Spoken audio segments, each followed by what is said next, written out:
السلام علیکم۔ تم اور یہ کہہ کر اسے ایموشنل کر دو۔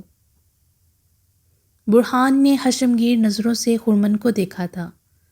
میں ایک طویل عرصہ ان سے الگ رہا ہوں، فی الوقت زیادہ دن یہاں نہیں رک سکتا اور نہ ہی ان سے مزید دور رہنے کی سکت ہے۔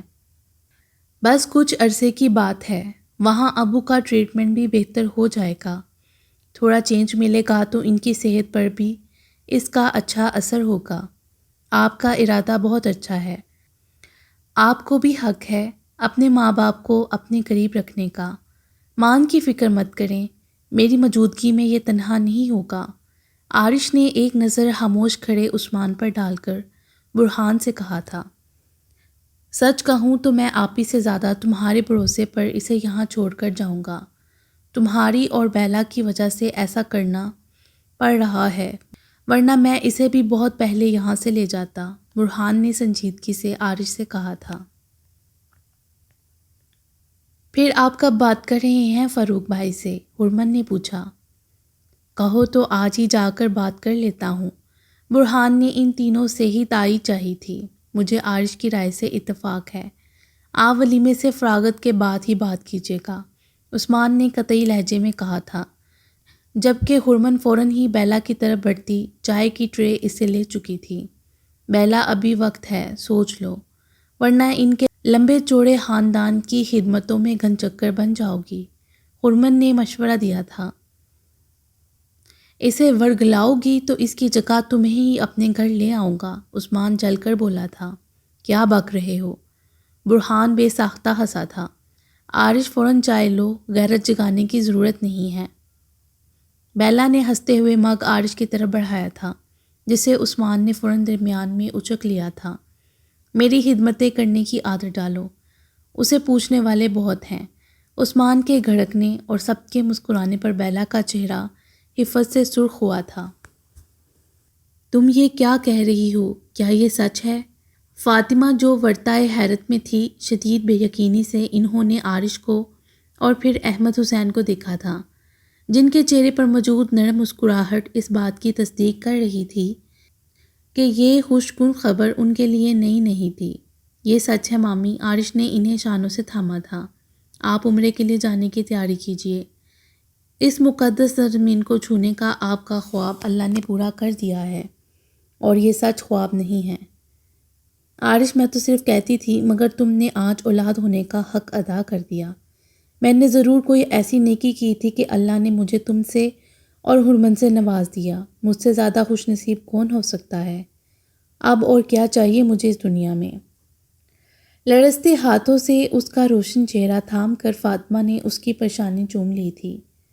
خوش نصیب تو آپ ہیں مامی، اللہ نے آپ کو وہاں بلایا ہے جہاں جانے کی حسرت اور آرزو ہر مسلمان کے دل میں ہوتی ہے۔ ان کے آنسو سمیٹتے ہوئے وہ بولا تھا، میں نے آپ کے لیے کچھ نہیں کیا، یہ سب آپ کی دعائیں اور سچی لگن کا نتیجہ ہے۔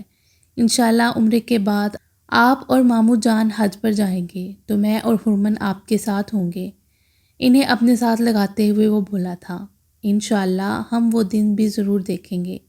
احمد حسین بھی بولے تھے، تم سب سے چھپا کر انتظامات میں لگے رہے اور میں تم سے ناراض ہوتی رہی کہ تم گھر سے بیزار ہو چکے ہو، پہلے کیوں نہیں بتایا تم نے؟ فاطمہ پریشانی سے بولی تھی، آپ کی ناراضگی میری زندگی کو رواں رکھنے کا ڈیزل ہے، اور اگر میں پہلے آپ کو یہ خوشخبری دیتا تو آپ کے چہرے پر یہ خوشی کیسے دیکھ سکتا جو ابھی دیکھ رہا ہوں؟ وہ مسکراتے ہوئے بولا تھا، تم دونوں بیٹھو، مجھے کچھ ضروری بات کرنی ہے۔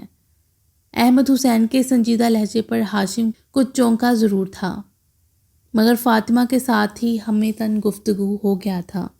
میں چاہتا ہوں عمرہ پر جانے سے پہلے عارش اور خرمن کا نکاح ہو جائے۔ ان کی اس بات پر عارش نے ایک بے یقینی سی نگاہ فاطمہ پر بھی ڈالی تھی، مگر یہ کیسے ہوگا؟ خرمن تو ابھی ہر بات سے بے خبر ہے۔ فاطمہ پریشان سی اٹھی تھیں، تم پریشان مت ہو، میں اس سے بات کروں گا، وہ میری بیٹی ہے، وہ کبھی مجھے خالی ہاتھ نہیں لوٹائے گی، اور اللہ جانتا ہے کہ میں اس سے جو مانگ رہا ہوں وہ اس کی خوشی اور بہتر زندگی کے لیے ہے۔ احمد حسین کے لہجے میں بیٹی کے لیے محبت اور فخر تھا۔ ابھی تو میں عارش کی مرضی جاننا چاہتا ہوں، اسے کوئی اعتراض تو نہیں؟ اسے کیا اعتراض ہوگا، اس نے تو طے کر رکھا ہے مجھے اور آپ کو پریشان کرنے کا۔ فاطمہ نے فوراً ہی ناراض نظروں سے عارش کو دیکھا تھا۔ جب آپ سب جانتے ہیں تو ماموں جان سے کہہ دیں کہ میری کیا مجال جو ان کے خلاف جاؤں۔ مسکراتی نظروں سے اس نے فاطمہ کو دیکھا تھا اور اگلے ہی پل احمد حسین سے نظریں ملائے بغیر کمرے سے نکل گیا تھا۔ فاطمہ، اس کی پیشانی پر تمہاری بیٹی کا نصیب چمک رہا ہے، کبھی غور سے دیکھنا۔ احمد حسین نے سنجیدہ سی مسکراہٹ کے ساتھ انہیں مخاطب کیا تھا، جو اقتباس میں سر ہلاتی ہوئی مسکرائی تھیں۔ بلیک آؤٹ کی وجہ سے دور دور تک ہی تاریکی پھیلی تھی۔ چھت پر وہ مرغیوں اور کبوتروں کا دانہ پانی چیک کرنے آئی تو دوسری طرف سے بیلا کو بھی اوپر ہی بلا لیا تھا، مگر اس کی سنجیدگی نے ہرمن کو پھر الجھا دیا تھا۔ پہلے وہ یہی سمجھتی رہی تھی کہ یہ اس کا وہم ہے، مگر آج وہم کو دور کرنے کے لیے ہرمن نے اس سے سوال کر ہی لیا تھا، اور اس کے بعد بیلا اس سے اپنی پریشانی چھپا نہیں سکی تھی۔ وہ عثمان کے لیے اتنے بے رحم ہو سکتے ہیں، مجھے کوئی حیرت نہیں، مگر اسے ٹارچر کرنے کے لیے وہ عارش کے بارے میں ایسا سوچ بھی کیسے سکتے ہیں؟ ایک عارش ہی تو ہے جو مجھ سے زیادہ اس کے قریب ہے۔ اگر عثمان کو فاروق بھائی کے ارادے کی بھنک بھی لگ گئی تو کہیں وہ عارش سے بددل نہ ہو جائے۔ میں ایسا مر کر بھی نہیں چاہوں گی، مگر عثمان بہت جذباتی ہے، اور فاروق بھائی کا کوئی بھروسہ نہیں کہ کس وقت کیا کہہ دیں عثمان کے سامنے۔ وہ عارش کو عثمان سے دور رہنے کا مشورہ بھی دے چکے ہیں۔ بیلا کا لہجہ تلخ ہوا تھا۔ میں جانتی ہوں کہ فاروق بھائی نے ایسا سوچ کر تمہیں شدید چوٹ پہنچائی ہے، مگر یقین کرو کہ وہ اس سے زیادہ کچھ نہیں کریں گے۔ یہ بات وہ بھی جانتے ہیں کہ عثمان کس حد تک جذباتی ہے۔ عروسہ آپی اور تمہارے سامنے وہ جو کچھ بھی کہیں، مگر عثمان کے خلاف اس حد تک جانے کا وہ صرف ارادہ کر سکتے ہیں، مگر عمل کبھی نہیں کر سکتے۔ ہرمن اپنے شوق سے نکلتے ہوئے اسے تسلی دے رہی تھی۔ سب کچھ جانتے ہوئے بھی فاروق بھائی کا ایسا سوچنا غلط ہے۔ اگر عثمان درمیان میں نہ ہوتا تو ان کا یہ چاہنا جائز تھا، اور میں بھی اس سے اتفاق کرتی۔ کیا مطلب ہے تمہارا؟ بیلا بری طرح چونکی تھی۔ وہی جو تم سمجھ چکی ہو، امی ابا کو تم سے بہتر بہو دنیا میں نہیں مل سکتی تھی۔ چپ ہو جاؤ ہرمن، مجھے وحشت ہو رہی ہے۔ ہرمن کی سنجیدگی نے اسے گھبراہٹ میں ہی مبتلا کیا تھا۔ میں دوسرے معنیوں میں یہ بات کہہ گئی، ورنہ ان حالات میں تو واقعی ایسا ناممکن ہے، کچھ شرمندہ ہو کر ہرمن نے کہا تھا، اور پھر عثمان کی آواز پر بیلا کے ساتھ اس کی طرف متوجہ ہو گئی تھی۔ کہاں غائب تھے اتنی دیر سے؟ گھر سے نکل کر واپس آنے کا ہوش نہیں ہوتا تمہیں؟ بیلا کڑک لہجے میں اس سے ایک پل کو حیران کر گئی تھی۔ کیا ہو گیا محترمہ؟ بندے کو دیر سویر تو ہو ہی جاتی ہے، واپس آ تو گیا ہوں تمہارے لیے۔ عثمان کا جواب بیلا کو شرمندہ جبکہ ہرمن کو بے ساختہ ہنسنے پر مجبور کر گیا تھا۔ بات سنو، بڑے ناز اٹھائے جا رہے ہیں نئی بھابھی کے، ان کے لیے جنریٹر کا انتظام بھی کر لیا؟ ہرمن نے کہا تھا۔ ارے چھوڑو، ہم ناز اٹھا کر تھک گئے، اور وہ ہمارے بھیا کے ساتھ دعوتیں اڑانے میں مصروف ہے، ابھی بھی گھر سے غائب ہیں، وہ بولا تھا۔ یہی ہونا چاہیے تھا تمہارے ساتھ، اتنا نہ ہوا کہ جنریٹر کا کنیکشن ہمیں دے دیتے، ہرمن نے اسے گھڑکا تھا۔ تمہیں کیا ضرورت ہے کنیکشن کی؟ تمہیں کیا ضرورت ہے کنیکشن کی؟ 480 وولٹ تو خود ساتھ لیے گھومتی ہو، اور تانے مت دینا خوام ہوا کے۔ کنیکشن دیا تو ہے تمہارے گھر میں، اللہ بچائے ایسے پڑوسیوں سے، انگلی پکڑواؤ تو ہاتھ پکڑ لیتے ہیں۔ زیادہ باتیں نہ بناؤ، اگر تم نے کنیکشن دیا بھی ہے تو اپنے یار کو، اسی کے کمرے میں لائٹ اور پنکھا آن ہے بس، ہرمن جل کر بولی تھی۔ تم بھی اپنا اہلاک اچھا کر لیتی تو آج تمہارے گھر میں اندھیرا نہ ہوتا، اور معاف کرنا، میرا دوست تمہاری طرح نہیں ہے۔ اگر لائٹ رات بھر غائب رہی تو اس کے کمرے کے چلتے پنکھے کے نیچے تم ہی سو رہی ہوگی۔ یہ تانے کسی اور کے سامنے جا کر دو جو تمہیں جانتا نہ ہو۔ بس کرو مانی، ہنسی روکنے کی کوشش کرتی بیلا نے اسے روکا تھا، جو لڑنے کے موڈ میں تھا۔ بولنے دو اسے، یہ چاہتا ہے کہ میں اس کے بھائی کے ولیمے میں شرکت نہ کروں، تو میں بھی نہ آنے کی قسم ابھی اٹھاؤں گی۔ ہرمن کا بھڑکنا لازمی تھا۔ رہنے دو، تمہارا نہ آنا ہی اچھا ہے، کوئی فرق نہیں پڑے گا ہمیں۔ مان، بری بات ہے، کیا بولے جا رہے ہو؟ ہرمن کی خاموشی پر بیلا نے اس بار سنجیدگی سے عثمان کو ٹوکا تھا، جبکہ ہرمن جو غصے میں جانے کے لیے تیار تھی اپنی طرف آتے عارش کو دیکھ کر رک گئی تھی۔ عارش تم کیوں چائے لے کر آئے؟ میں بنا کر لے آتی، بیلا اس کے ہاتھوں میں ٹرے دیکھ کر بولی تھی۔ تم کیوں بنا کر لاتی چائے؟ میں کیا اسی لیے تمہیں اپنے گھر میں لایا ہوں؟ عثمان بھڑکا تھا۔ اور وہ جو دن رات تمہارے منہ اٹھا کر آ جانے والے رشتہ داروں کی خدمت میں دن رات لگی ہے، وہ تمہیں نظر نہیں آتا؟ مگر ہمارے لیے چائے لانا تمہیں کھٹک رہا ہے۔ ہرمن بھی بھڑک کر بولی تھی۔ ہوا کیا ہے یہاں؟ عارش دنگ تھا۔ کچھ نہیں یار، خواہ مخواہ کے تانے دے رہی ہیں، ان سے ہضم نہیں ہو رہا کہ بس تمہارے کمرے میں لائٹ آن ہے۔ ذرا بتاؤ، ان کے ابا حضور نے پورے گھر کے لیے کنیکشن لینے سے منع کر دیا تھا۔ عثمان جلا کر بولا تھا۔ یہ بات تم پہلے ہرمن کو نہیں بتا سکتے تھے؟ بیلا نے ناگواری سے کہا تھا۔ پہلے اس کی زبان پر فالج ہو رہا تھا۔ ہرمن بنا کر بولی تھی۔ ہرمن کیا بول رہی ہو تم؟ غلط بات مت کرو۔ عارش کو ناگوار گزرا تھا جو بولے بغیر نہ رہ سکا۔ تم خاموش رہو۔ تم نہیں، میں اب تک اس کی ساری بکواس سنتی رہی ہوں۔ اب تمہارے سامنے یہ کایا اچھا بننے کی کوشش کر رہا ہے۔ ہرمن کو تو آگ ہی لگ گئی تھی۔ اور تم کتنی اچھی ہو؟ اگر اتنی ہی اچھی ہوتی تو اپنے اماں ابا کے ساتھ تم بھی عمرہ پر جا رہی ہوتی۔ عثمان کے اس تانے نے جہاں ہرمن کو کنگ کر دیا تھا، وہیں عارش بھی بکھلا اٹھا تھا۔ اس سے پہلے کہ وہ کچھ کہتا، ہرمن تیز قدموں کے ساتھ سیڑھیوں کی جانب بڑھ گئی تھی۔ بیلا کی پکار بھی اس نے انسنی کر دی تھی۔ یہی چاہ رہے تھے تم اب خوش ہو؟ غصیلے لہجے میں بیلا عثمان سے بولی تھی، اور پھر خود بھی وہاں نہیں رکی تھی۔ تمہیں کیا ضرورت تھی یہ بات کہنے کی؟ تم جانتے بھی ہو کہ ماموں جان اور مامی کے جانے کے بعد مجھے ہرمن کی یہاں ضرورت ہے۔ کچھ کام کرنے ہیں جن کے لیے اس کی موجودگی ضروری ہے۔ اب تم نے تو اس کے دل میں شک ڈال دیا ہے کہ میں نے اس کے لیے بھی عمرے پر جانے کی کوئی بات کیوں نہیں کی۔ وہ تو یہی سمجھے گی کہ میں فرق کرتا ہوں، یا ماموں یا مامی کا خوش آمدی ہوں۔ کوئی لالچ ہے مجھے؟ عارش شدید ناگواری کے ساتھ اس پر گرم ہوا تھا۔ اچھا، میں نے کہہ دیا تو اب وہ غلط سمجھے گی، مگر اس سے پہلے یہ سچ اسے نظر نہیں آ رہا تھا کہ تم نے اس کے بھی جانے کا انتظام کیوں نہیں کیا؟ عثمان حشمگیر لہجے میں بولا تھا۔ اس کیوں کا جواب تو تمہیں اسے سمجھانا ہی تھا، تو اب بھی سمجھا دو۔ اپنی غلطی نہیں مانو گے؟ عارش نے عاجز آ کر کہا تھا۔ چائے پینے دو مجھے۔ عثمان نے سر جھٹکتے ہوئے مگ اٹھا لیا تھا۔ واپس نیچے آتے ہوئے اس نے دیکھا تھا احمد حسین تو صحن میں ہی پلنگ بچھائے سو چکے تھے، جبکہ برآمدے کے سٹیپ پر بیٹھی ہرمن اپنا سیل فون چیک کر رہی تھی۔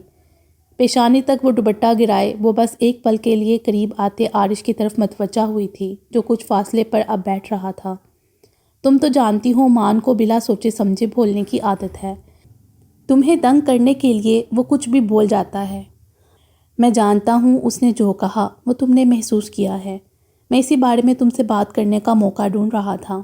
ایک پل کو رک کر عارش نے اس کے تاثرات کو دیکھنا چاہا تھا، مگر تاریکی کی وجہ سے ناکامی ہوئی تھی۔ میں ابھی ماموں جان اور مامی سے یہ سب چھپائے رکھنا چاہتا ہوں کہ میں ان دونوں کے لیے ایک گھر خرید رہا ہوں۔ گھر خرید رہے ہو؟ مگر کہاں؟ ہرمن نے حیرانگی سے اسے دیکھا تھا۔ اب اس بارے میں سب کچھ تمہیں ماموں جان اور مامی کے عمرے پر روانگی کے بعد بتاؤں گا۔ گھر کا سارا سیٹ اپ تم نے ترتیب دینا ہے۔ ظاہر ہے میری مدد کے لیے تمہارا یہاں موجود ہونا لازمی ہے۔ تم پلیز یہ مت سوچنا کہ میں ماموں جان اور مامی کے ساتھ ہی مخلص ہوں۔ میں ایسا کیوں سوچنے لگی؟ اللہ نے چاہا تو اگلی بار میں بھی امی ابا کے ساتھ جاؤں گی۔ صرف تم ہی نہیں، میں بھی، وہ فوراً بولا تھا۔ ظاہر ہے تم نے ہمارا پیچھا کہاں چھوڑنا ہے؟ اس کے جتلانے والے انداز پر وہ دھیرے سے مسکرایا تھا۔ میرے ماما بابا کے لیے تم اتنا پیسہ خرچ کرو گے؟ تمہارے رشتہ داروں نے اعتراض اٹھایا تو؟ وہ کچھ ناگواری سے پوچھ رہی تھی۔ پہلی بات تو یہ ہے کہ میرے معاملے میں تم میرے رشتہ داروں کو درمیان میں مت لایا کرو۔ وہ اعتراض تب کریں گے جب انہیں ایسا کوئی حق حاصل ہوگا۔ دوسری بات یہ کہ تمہارے ماں باپ سے میرا بھی ایک رشتہ ہے جو تم بھی جانتی ہو۔ وہ سنجیدگی سے بولا تھا۔ تمہیں لگتا ہے بابا اس گھر کو چھوڑنے کے لیے راضی ہوں گے؟ ہرمن نے پوچھا تھا۔ اس گھر کو ہمیشہ کے لیے چھوڑنا ان کے لیے ہی نہیں، ہم سب کے لیے بھی مشکل ہے۔ میں بس انہیں ایک اچھے سے گھر کا تحفہ دینا چاہتا ہوں، اور اس گھر سے کوئی چیز ادھر سے ادھر نہیں ہوگی۔ ماموں جان اور مامی جان جب چاہیں یہاں وقت گزاریں، اور جب ان کی خوشی ہو وہ نئے گھر میں رہیں۔ ہفتے میں ایک دن بھی نئے گھر میں وہ گزارنے کے لیے راضی ہو گئے تو میرے لیے یہی بہت ہے۔ میری محنت رائے گاہ نہیں جائے گی۔ وہ عجیب سی مسرت سے بولا تھا۔ تم امی ابا کے لیے اتنا کچھ کر رہے ہو، کتنی محبت کرتے ہو ان سے؟ چند لمحوں کی خاموشی کے بعد ہرمن نے پوچھا تھا، اگر یہی سوال میں تم سے کروں تو جواب دے سکو گی؟ ظاہر ہے میری محبت کی تو کوئی حد نہیں ہے اپنے ماں باپ کے لیے، مگر تم یہ کہہ سکتے ہو کہ تم امی بابا سے بہت محبت کرتے ہو، اتنی نہیں جتنی میں کرتی ہوں، مگر کرتے ہو۔ اس کے سمجھانے والے انداز پر عارش جو حیرت سے اسے دیکھ رہا تھا، بامشکل اپنی مسکراہٹ روک سکا تھا۔ تم میرے کمرے میں جا کر سو جاؤ، وہ تمہارے خیال شان تو نہیں مگر مجبوری ہے، میں یہیں تخت پر سو جاؤں گی۔ اس حبیث کا احسان لینے سے تو یہی بہتر ہے، وہ ناگواری سے بولی تھی۔ میں اسے نہیں بتاؤں گا۔ نہیں، اپنی نیند خراب مت کرو، مجھے تو گھر میں ہی رہنا ہے، تم نے صبح جلدی اٹھنا ہوتا ہے، اب جاؤ سو جاؤ جا کر۔ اس کے نرم لہجے پر عارش مزید کچھ نہیں کہہ سکا تھا، وہ کبھی کبھی تو اتنی اپنائیت کا مظاہرہ کرتی تھی۔ اس وقت اگر وہ کہتی کہ جاؤ جا کر ابدی نیند سو جاؤ، تو عارش نے فوراً عمل کرتے ہوئے فرما برداری کے ریکارڈ توڑ ڈالنے تھے۔ گلاس پانی سے بھرتے ہوئے بیلا نے چونک کر اسے دیکھا تھا جو کچن میں داخل ہوا تھا۔ مان، فوراً چلے جاؤ یہاں سے، کل کی طرح اگر آج بھی بھابھی نے ہمیں بات کرتے دیکھ لیا تو میری خیر نہیں ہے۔ کڑی نگرانی کر رہی ہیں وہ میری، پانی کے گھونٹ لیتے ہوئے بیلا نے کہا تھا۔ نہ میں کل تم سے کوئی رومانٹک گفتگو کر رہا تھا، نہ ہی آج تمہاری سریلی آواز سننے کے لیے بےتاب ہوا ہوں، وہ ناگواری سے بولا تھا۔ اچھا تو پھر تمہیں بھی ٹھنڈے پانی کی طلب یہاں لے آئی ہے، یہ لو، اسے سر پر انڈیل لو تو زیادہ اچھا ہوگا۔ دل جلانے والی مسکراہٹ کے ساتھ بیلا نے گلاس بھر کر اس کی طرف بڑھایا تھا، جسے لے کر عثمان نے ٹیبل پر پٹخ دیا تھا۔ تم اسے سمجھا منا کر نہیں لا سکتی تھیں؟ آج بھی اس نے آنے سے انکار کر دیا۔ گھر میں سب کو پتہ چل گیا ہے کہ وہ مجھ سے ہار کھائے بیٹھی ہے۔ قصوروار تم ہی ہو، خواہ مخواہ کی زبان درازی کی تم نے، اس بات کا ہی لحاظ رکھ لیا کرو کہ اس نے تمہیں قرآن پڑھایا ہے۔ بیلا نے اسے شرمندہ کرنا چاہا تھا، اس نے بھی تو ذرا سی بات پر کہہ دیا کہ وہ بھائی کے ولیمے میں شرکت نہیں کرے گی۔ وہ جلا کر بولا تھا، اس نے کہا تو پتھر کی لکیر نہیں ہو گیا تھا، مگر اب تو وہ واقعی نہیں آئے گی، مجھ سے صاف کہہ چکی ہے۔ میں آخر کتنا مناؤں، اب تمہیں ہی جا کر اس کا غصہ ٹھنڈا کرنا ہوگا، میں نہیں جاؤں گا۔ پھر سننا سب کی پھنکاریں، بھابھی نے کہہ دیا ہے کہ تمہیں اس سے معافی مانگنی ہوگی، بیلا قطعی لہجے میں بولی تھی۔ تم اسے کسی طرح ولیمے کی تقریب اٹینڈ کرنے پر راضی کر لو، میں وہاں لازمی اسے ایکسکیوز کر لوں گا۔ لہاجت سے بولتے ہوئے عثمان نے اس کا ہاتھ جپٹ لیا تھا۔ مان، میرا ہاتھ چھوڑو، کوئی آ جائے گا۔ ہاتھ چھڑانے کی کوشش کرتی وہ دبی دبی آواز میں چیخی تھی، پہلے تم مجھ سے وعدہ کرو کہ تم کل صبح ہی ہرمن کو منا کر گھر لاؤ گی۔ عثمان، عروسہ کی گھڑکدار آواز پر بیلا کا دل اچھل کر حلق میں آیا تھا۔ مر گیا عثمان، 2 منٹ ٹھہر جائیں، پہلے اسے تو بات کر لوں ورنہ ہاتھ سے نکل جائے گی۔ وہ جلا کر ان سے مخاطب ہوا تھا مگر بیلا کا ہاتھ نہیں چھوڑا تھا۔ ارے یہ فتنہ پرور تو میرے ہاتھوں سے اس دنیا سے نکلے گی، کم بخت کو اب بھی چین نہیں ملا مجھے اپنے شوہر اور بھائی کے درمیان فٹ بال بنا کر۔ عروسہ نے قریب آتے ہی 2 ہتھڑ بیلا کو جڑے تھے۔ اسے کیوں نہیں مارتی، اس نے زبردستی میرا ہاتھ پکڑ رکھا ہے۔ بیلا نے روحانسی ہونے کی کوشش کی تھی۔ یہ جب تک ہرمن کو منا کر یہاں لانے کا وعدہ نہیں کرے گی میں ہاتھ نہیں چھوڑوں گا، عثمان ڈٹائی سے بولا تھا، مگر اگلے ہی پل عروسہ اس کا کان پکڑ کر بس اکھیڑنے ہی والی تھی۔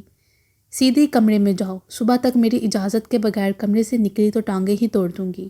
عثمان کا کان آزاد کیے بغیر انہوں نے بیلا کو گھورا تھا جو اپنی کلائی سے ہلا رہی تھی۔ یہ تو میرا ہاتھ ہی توڑ دیتا، پورا جانور ہے آپ کا بھائی، بیلا جل کر بولی تھی۔ اپنے بھائی کو بھی کبھی غور سے دیکھ لینا۔ غصے میں عروسہ کی زبان پھسل گئی تھی اور وہ جو اپنا کان چھڑانے کی کوشش میں تھا سب کچھ بھول کر انہیں دیکھا تھا۔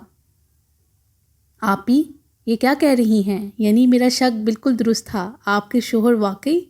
بکواس مت کرو، اس کے شانے پر تھپڑ رسید کرتی ہوں۔ وہ بامشکل مسکراہٹ روک سکی تھیں۔ شرافت سے جا کر ہرمن سے معافی مانگو، ورنہ میں برخان سے کہہ چکی ہوں گردن سے پکڑ کر تمہیں لے جائے گا۔ سب کا زور مجھ پر ہی چلتا ہے۔ کالر جھاڑ کر ٹھیک کرتا وہ جذباتی ہوا تھا۔ سارے بدلے تم سے گن گن کر لوں گا، اریل بھائی کی بہن۔ بیلا کو للکارتے ہوئے اس نے عروسہ کو دیکھا تھا اور بروقت ہی ان کے ہاتھوں سے بچتا کچن سے نکل گیا تھا۔ ہم اندر آ جائیں؟ بیلا کی آواز پر وہ جو بیڈ ٹھیک کر رہی تھی چونک کر بیلا کے ساتھ برخان کی طرف متوجہ ہوئی تھیں۔ رکے کیوں ہیں، اندر آئیں، مسکراتے ہوئے اس نے برہان سے کہا تھا۔ میرے ساتھ تمہارا ایک نالائق شاگرد بھی ہے، اجازت ہو تو بلا لوں؟ آپ تشریف رکھیں، غیر ضروری چیزیں بلا اجازت ہی نازل ہو جاتی ہیں۔ ہرمن کے جتلانے والے انداز پر برہان دھیرے سے ہنستے ہوئے کرسی پر براجمان ہوا تھا۔ تب ہی عثمان کھنگاٹتے ہوئے اندر آ گیا تھا۔ کہاں رہ گئے تھے؟ یقیناً درد کے حصار کھینچ رہے ہوں گے۔ بیلا نے ہنستے ہوئے کہا تھا، میں جوتے باہر اتار رہا تھا۔ یہ تو ہمیں پتہ ہے کہ استانی نفسیاتی ہے۔ میں اسے بہت ماروں گی، پہلے ہی میرا بہت دماغ خراب کر چکا ہے۔ برہان سے مخاطب ہوتے ہوئے اس نے کھا جانے والی نظروں سے عثمان کو دیکھا تھا، جو ڈٹائی سے ہنستا ڈریسنگ کے کنارے ٹک گیا تھا۔ یہ پرفیوم تو بہت زبردست لگ رہا ہے، چیک کروں؟ وہ مزید اسے جلا رہا تھا مگر ہرمن سرایت سے آگے بڑھ کر پرفیوم اس سے جپٹ چکی تھی۔ انسان بن جاؤ عثمان، چلو معافی مانگو ہرمن سے میرے سامنے۔ برہان نے سنجیدگی سے اسے گھڑکا تھا۔ بھائی، آپ کا بھائی سر کٹا سکتا ہے مگر کسی عورت کے سامنے سر نہیں جھکا سکتا، عثمان بھڑک کر بولا تھا۔ ہرمن، اس کا تو ہو گیا دماغ خراب، معاف کر دو اسے، تمہیں پتہ ہے کہ یہ پیدائشی جنونی ہے، برہان نے عاجز آ کر کہا تھا۔ تمہارے معاملے میں تو یہ ہر دور میں جنونی رہا ہے، بیلا نے کھلکھلاتے ہوئے ہرمن سے کہا تھا۔ اس کا جنون تو میں 2 جوتوں میں ختم کر دوں گی۔ برہان بھائی یہ مجھے کہہ چکا ہے کہ آپ کے ولیمے میں میرے آنے سے کوئی فرق نہیں پڑے گا۔ میں اپنے سٹیٹمنٹ پر اب بھی قائم ہوں۔ عثمان کے فوراً ہی کہنے پر ہرمن تب کر کچھ کہتے کہتے رک کر برہان کی طرف متوجہ ہوئی تھی، جسے ہلکی سی کھانسی کا اٹیک ہوا تھا۔ آپ کی طبیعت ٹھیک ہے؟ ہاں، بس شاید موسم کا اثر ہے۔ مجھے کوئی ٹیشو پیپر دو ذرا۔ برہان کے کہتے ہی ہرمن فوراً حرکت میں آئی تھی۔ یہ موسم کا اثر نہیں ہے، ایک شریف بندے پر زور آزمائی کی سزا ہے، عثمان نے جتایا تھا۔ یہ باتیں تم پر جچتی نہیں ہیں، لہٰذا پرہیز کیا کرو۔ اس کی طرف آتی ہرمن نے فوراً پرفیوم اس سے لیا تھا جسے وہ دوبارہ پکڑے بیٹھا تھا۔ عثمان کی آنکھیں پھیل گئی تھیں۔ سرخ ریشمی رومال پر پرفیوم کا سپرے ہرمن نے کیا تھا اور ایک نہوت بڑی نظر عثمان پر ڈالتی برہان کی طرف آ گئی تھی۔ اس کی کیا ضرورت تھی بھائی، اتنا پیارا رومال ہے، اسے تو استعمال کرنے کا دل بھی نہیں چاہے گا۔ رومال اسے لیتے ہوئے برہان نے کہا تھا، جبکہ بیلا نے مسکراتے ہوئے عثمان کو دیکھا تھا جو ڈریسنگ سے اٹھ کھڑا ہوا تھا۔ چند دن ہوئے نہیں، آ کر کے مہکتا رومال ہتھیا گئے، مطلب ہم پڑوسی جو برسوں سے حسرت دل میں لیے گھوم رہے ہیں، کیا مونگ پھلیاں بیچنے آئے ہیں؟ یہ انصاف نہیں ہے۔ ایکسکیوز می، ذرا یہ رومال 2 منٹ کے لیے ملے گا؟ تعصب سے بولتے ہوئے عثمان نے رومال لینا چاہا تھا مگر برہان نے فوراً اسے اپنے پاکٹ میں رکھ لیا تھا۔ برہان بھائی، اب کسی افواہ کے لیے آپ تیار رہیے گا، بیلا نے کہا تھا۔ میں آپ سے صاف کہہ رہی ہوں، یہ جب تک مجھ سے معافی نہیں مانگے گا میں آپ کے ولیمے میں آنے کے لیے راضی نہیں ہونے والی۔ ہرمن قطعی انداز میں فیصلہ سنا رہی تھی۔ یہ تم سے معافی مانگے گا اور ابھی مانگے گا عثمان، برہان نے تنبیہی نظروں سے اسے دیکھا تھا۔ رومال کے بارے میں بیگم کو خود بتائیں گے یا مجھے زبان کھولنی پڑے گی؟ کچھ روب میں وہ آ گیا تھا مگر باز نہیں آیا تھا۔ معافی مانگو، معافی۔ ہرمن کے قریب ہو کر بیلا نے تراح کر کہا تھا، تمہیں کیا لگ رہا ہے میں کیا استانی سے دل مانگنے کی نیت رکھتا ہوں؟ تمہارا کوئی بھروسہ نہیں، یاد دلا رہی ہوں، بیلا نے جتایا تھا۔ دل سے معافی مانگو، ہرمن سے نظریں ملا کر فیس ٹو فیس۔ یہ میرے کندھے تک تو پہنچتی نہیں، فیس ٹو فیس تو بیٹھ کر بات ہو سکتی ہے۔ میں اب چپل اٹھانے والی ہوں۔ اس کے تمسخر اڑانے پر ہرمن نے وارن کیا تھا۔ بھیا اجازت ہے؟ گردن موڑ کر عثمان نے برہان سے پوچھا تھا۔ ہاں بالکل، مگر خالص اردو میں معافی مانگنا، برہان نے مسکراتے ہوئے کہا تھا۔ میری اردو اچھی نہیں ہے۔ ہاں پتہ ہے، افریقہ میں پیدا ہوئے تھے، بیلا فوراً سے بولی تھی، جبکہ ہرمن بس ضبط کے ساتھ اسے دیکھ رہی تھی جو چہرے پر سنجیدگی لانے کی کوشش کر رہا تھا۔ تم اس دنیا کی پہلی خاتون ہو جس سے میں کوئی التجا بہت دل سے کر رہا ہوں۔ ہرمن، یہ کوئی فضول بات کرے تو میری طرف سے اجازت ہے، جھڑ دینا ایک تھپڑ۔ اس کے تیور دیکھتے ہوئے برہان نے ہرمن کو خبردار کیا تھا۔ بھائی، فورن سے آتے ہوئے کیا سارے مینرز وہیں چھوڑ آئے تھے؟ کراس ٹاک نہیں کرتے، عثمان نے بڑی سنجیدگی سے ٹوکا تھا۔ اپنی بات کرو، ذرا میں بھی تو سنوں، ایسے میں کون سے الفاظ ہیں جو تم نے ہرمن کے لیے سنبھال رکھے ہیں؟ بیلا نے جیلسی کے ساتھ کہا تھا مگر عثمان تو ہرمن کی ناگوار نظروں میں ہی کھویا ہوا تھا۔ My dream girl, will you میری می؟ عثمان، بیلا اس پر چیخی تھی جو ہرمن کے تیار تھپڑ سے بچتا برہان کی گرفت سے جکائی دیکھ کر بھاگتا کمرے سے نکل گیا تھا۔ وسیع و ریز میرج لان روشنیوں سے جگمگا رہا تھا۔ لاتعداد خوشنما پھولوں کا ارینجمنٹ بہت زبردست تھا۔ عثمان کے گھر والوں کے ساتھ وہ پہلے ہی پہنچ چکی تھی۔ فاطمہ اور احمد حسین کو یہاں ڈراپ کر کے عارش باہر ہی سے منزہ کو پک کرنے چلا گیا تھا۔ مہمانوں کی آمد آہستہ آہستہ جاری تھی، لہٰذا دلہن کے ساتھ گھر والوں کا فوٹو سیشن عثمان نے پہلے ہی شروع کروا دیا تھا۔ فاروق کی موجودگی میں جہاں وہ بہت سنجیدہ تھا، وہیں بیلا بھی بہت سنبھل کر ایک طرف ہو گئی تھی۔ البتہ ہرمن عارش کے کیمرے سے خود بھی تصویریں لینے میں مصروف تھی۔ عثمان قریب ہی موجود ٹیبل کے گرد اپنے ماں باپ کے ساتھ بیٹھے احمد حسین اور فاطمہ کو بڑی التجاؤں کے بعد فوٹو سیشن کے لیے لے آیا تھا۔ تم کہاں چڑھ گئی؟ ہٹو، تصویر کا امیج ہی خراب ہو جائے گا۔ وہ جو عروسہ کے کہنے پر فاطمہ کے برابر میں بیٹھ رہی تھی، عثمان کی آواز کے ساتھ اس کی ارد گرد موجود کزنز کے ہنسنے پر کھول اٹھی تھی۔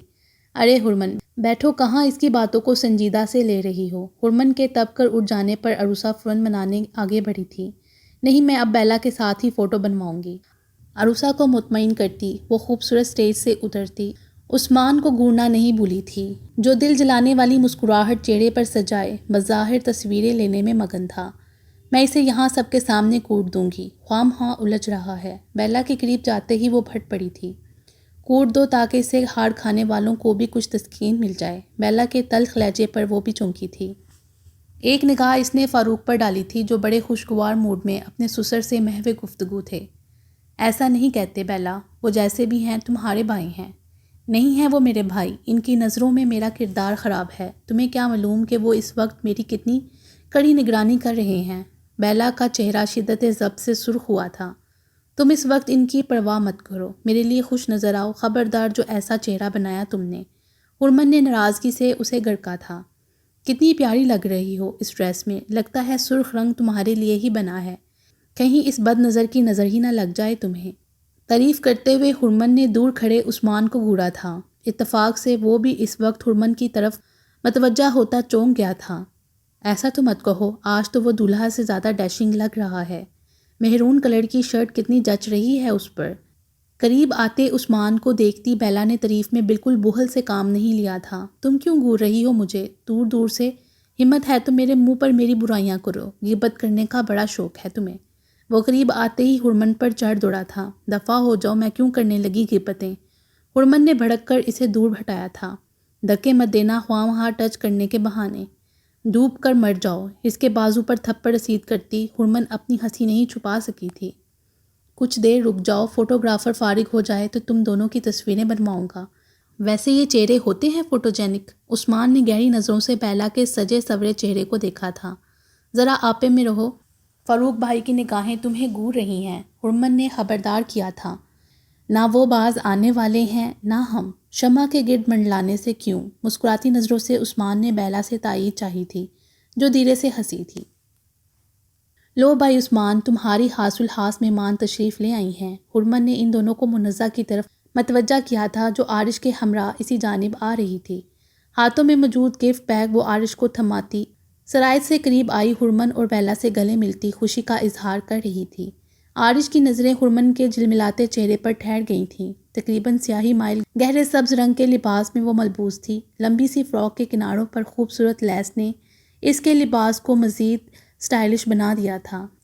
دائیں شانے پر دوپٹہ ڈالے، چہرے کے گرد لباس کا ہم رنگ سبز سکارف لپیٹے، وہ ایک بار پھر کچھ کہتی منزہ سے گلے مل رہی تھی۔ نفاست سے کیے گئے میک اپ میں وہ کانچ کی گڑیا ہی دکھائی دے رہی تھی۔ عارش کی نگاہیں اس کے چہرے سے پھسل کر اس کے ہاتھوں پر آ ٹھہری تھیں، جو سبز چوڑیوں اور پھولوں کے کنگن سے سجے ہوئے تھے۔ بس کرو، بلیوں کی طرح چیاؤں میاؤں کرتی گلے لگے جا رہی ہو، عیدگاہ میں کھڑی ہو تینوں، عثمان نے بیزاری سے کہا تھا۔ تم کیوں جل رہے ہو؟ ہم تینوں بیسٹ فرینڈز ہیں، کبھی کبھی ملاقات ہوتی ہے ورنہ رات گئے تک فون ہی پر رابطہ رہتا ہے۔ منزہ چہک کر بولی تھی۔ جب ہی میں کہوں تمہارا نمبر کیوں رات بھر بزی رہتا ہے؟ عارش تم سن رہے ہو یا نہیں؟ منزہ نے خاموش کھڑے عارش کو گھورا تھا۔ وہ ابھی صرف سن رہا ہے، ایک ساتھ سارے جواب دے گا، عثمان فوراً بولا تھا۔ اور تمہارے لیے تو پوری لسٹ تیار ہو رہی ہے۔ وہ ہرمن کو پھر چھیڑ گیا تھا۔ ویسے آج تو بڑے لشکارے مار رہے ہو، خوشی سے یا کسی کا عکس پڑا ہے؟ معنی ہیز لہجے میں عثمان سے پوچھتے ہوئے منزہ نے بیلا کی طرف اشارہ کیا تھا۔ ہمیں کسی عکس کی ضرورت نہیں ہے، اللہ کا شکر ہے، چاہو تو ابھی مقابلے پر لے آؤ کسی کو بھی، پانی بھرتا ہی نظر آئے گا۔ عثمان نے فخر سے کالر جاڑے تھے۔ اچھا یہ بات ہے، عارش ذرا اس کے برابر میں آنا، منزہ نے فوراً گفٹ پیک عارش سے لیتے ہوئے کہا تھا۔ رہنے دو یار، یہ لڑکیاں تو خام خواہ جذباتی ہو جاتی ہیں۔ فوراً ہی ٹون بدلتے ہوئے عثمان نے جس طرح عارش کو قریب آنے سے روکا تھا، اس نے بے ساختہ ہنستے ہوئے عثمان کے شانے پر بازو ٹکاتے ہوئے قریب کر لیا تھا۔ بلیک جینز کے ساتھ لائٹ پنک شرٹ میں عارش کا ہینڈسم چہرہ بھی کچھ پنکش ہو رہا تھا۔ ایسے ہی کھڑے رہو دونوں، میں فوٹو لے رہی ہوں، ہرمن نے بروقت کہا تھا اور ان دونوں کی فوٹو کیمرے میں محفوظ کر لی تھی۔ عارش یہ اپنا کیمرہ سنبھال لو اور ذرا اب ہم تینوں کی فوٹو بناؤ، ہرمن نے کہا تھا۔ عارش اور عثمان دونوں کے کیمروں میں ان تینوں کی تصویریں بھی محفوظ ہو گئی تھیں۔ عارش کیمرہ ہرمن کو دو اور تم میرے ساتھ ایک فوٹو بنواؤ۔ منزہ کی ہدایت پر عارش نے عمل کیا تھا۔ اب میری باری۔ عارش کے ہٹنے پر عثمان منزہ کی طرف آیا تھا۔ باقی انشاءاللہ اگلی ویڈیو میں۔